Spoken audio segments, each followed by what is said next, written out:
Aksionet e trusit pensional kanë mësuar një rënje të madhe në vitin 2025. Sidomos në 2 muajt e fundit rënja është akoma më e madhe pasi që në 2 muajt e parë, do të thonë deri në gjysmën e shkurtit kishte një rritje të tyre, mirë po nga gjysma e shkurtit e tutje rënja është drastike.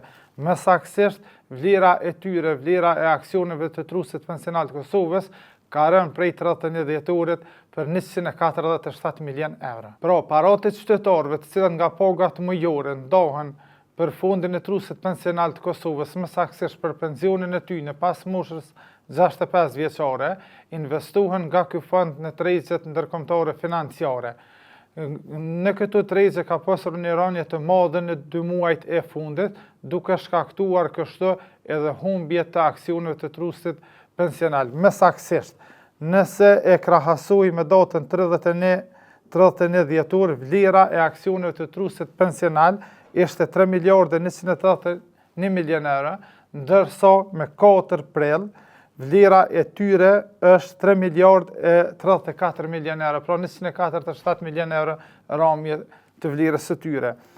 Qytetarët e Kosovës, nëse me datën 31 dhjetori kanë pasur vlerë trusit pensional 18.233 euro, vlera e tyre me 4 prill është 16.904 euro.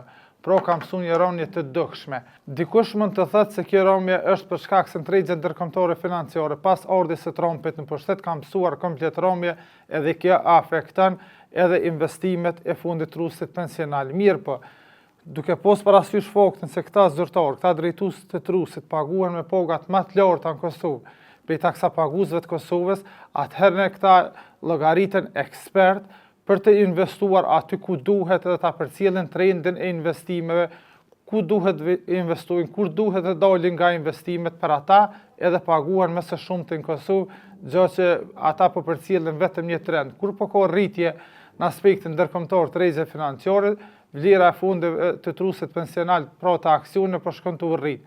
Kur po ka rënje totale, kjo po bjen. Atëherë këta nuk po arsytojnë pagën e vet për shkak se nuk po dinë ku të investojnë mirë, po vetëm për ndjekun trende.